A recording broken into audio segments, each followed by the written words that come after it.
Çaresizliğin şiiri. Ahmet Bican Ercilas'ın. 2018 yılının soğuk bir kış gecesi. Urumçi'nin tenha sokaklarından birinde ışıkları sönmekte olan eski bir ev.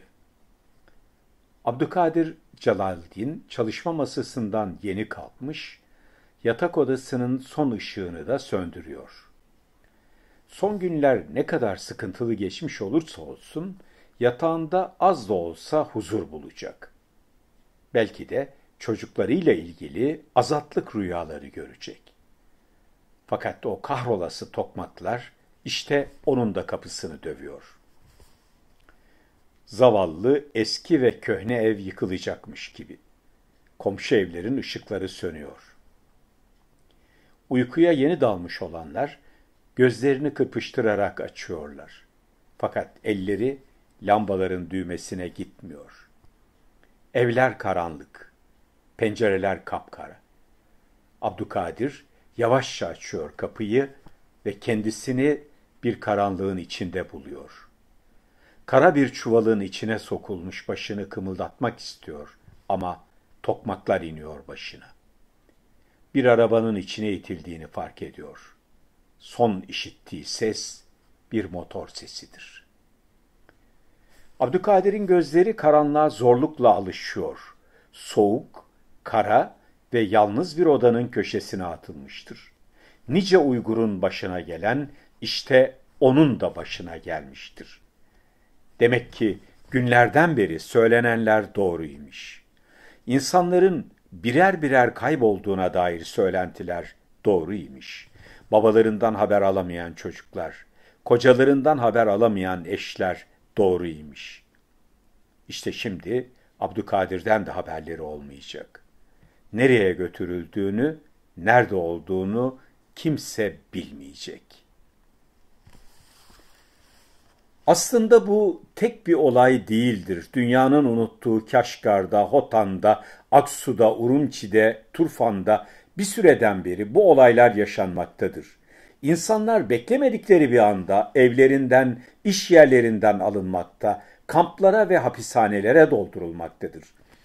Urumçi Pedagoji Üniversitesi'nin hocası Abdülkadir Celaldin de neredeyse 3 yıldır ailesinden, çocuklarından haber alamamaktadır. Aile de Abdülkadir'in nerede olduğunu bilememektedir.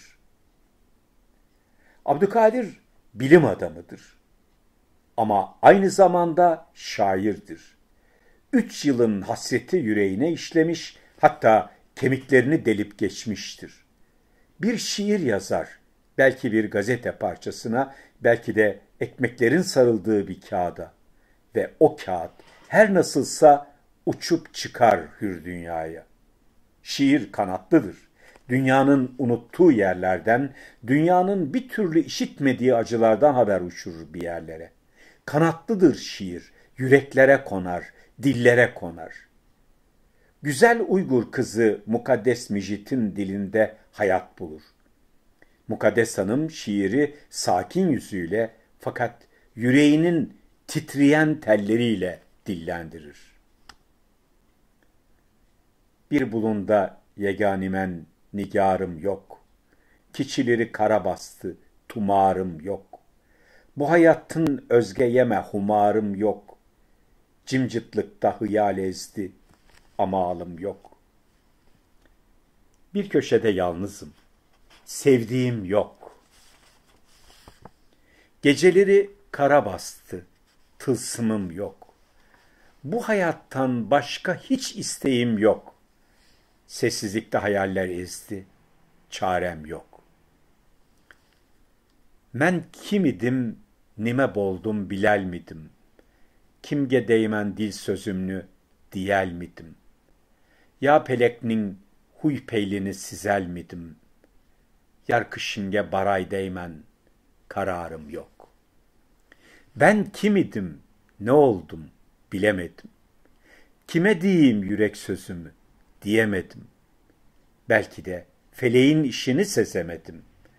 Yâre varmak istedim, kararım yok. Pesillerini bilip turdum burceklerdin. Hiçbir hever alal mıydım çiçeklerdin. Bu sığın işler ötüp ketti süngeklerdin. Kandak yer bu, kararım var, yanarım yok. Mevsimleri fark ettim çatlaklardan, hiçbir haber alamadım çiçeklerden. Bu özdeyişler geçip gitti kemiklerden. Nasıl yer bu, kararım var, yolum yok. Şair aslında dönüşüm yok diyor. Evine, yuvasına, sevdiklerine dönmek istiyor fakat dönüşü mümkün değil. Yanar yani dönüşü yok. Yıllardan beri öyle bir yere atılmış ki ancak duvarlardaki çatlaklardan mevsimlerin geçtiğini fark edebiliyor. Evinden yuvasından haber alamadığı gibi belki de zindan duvarlarının hemen ötesindeki çiçeklerden de haber alamıyor. Özdeyişleri bile artık kemiklerinin içinden geçip gitmiş, yok olmuştur. Bir insan, evet canlı kanlı bir insan, karanlık bir köşede adeta kurutulmuştur. Özdeyişlerin kemikleri delip geçmesi, zindandaki yalnızlık ve habersizlik bundan başka nasıl ifade edilebilir ki? Ben kim idim, şimdi ne oldum bilemiyorum. İnsanların kimliklerini elinden alan zalim bir uygulamayla karşı karşıyayız. Çinlinin çapaklı gözleri Uygur'a, Kazak'a, Tibetliye, Moğol'a tahammül edemiyor. Soykırım tarihi kodlarında var Çinlinin. Tam 1288 yıl önce Bilge Kağan bu kodu keşfetmiş ve ona uruk sıratmak adını vermiş. Yani soyunu kurutmak. 732 yılı jenosit kavramının belki de dünyadaki ilk kullanıldığı yıldır. Abdülkadir şimdi ona Peleknin huy peyli diyor. Yani feleğin huyu, feleğin işi. Buradaki felek gözü çapaklı, eli tırpanlı Çinlidir. Binlerce yıldan beri taşıdığı huyu değiştirmemiştir. Dünyanın gözü önünde insanları karanlık zindan köşelerinde unutulmaya terk etmekte. İnsanlara kimliklerini unutturmaktadır. Men kim idim, nime boldum, bilel midim? Gönül sözünü kime söyleyecek? Diyel midim diyor şair. Gönül sözümü hiç kimseye söyleyemedim.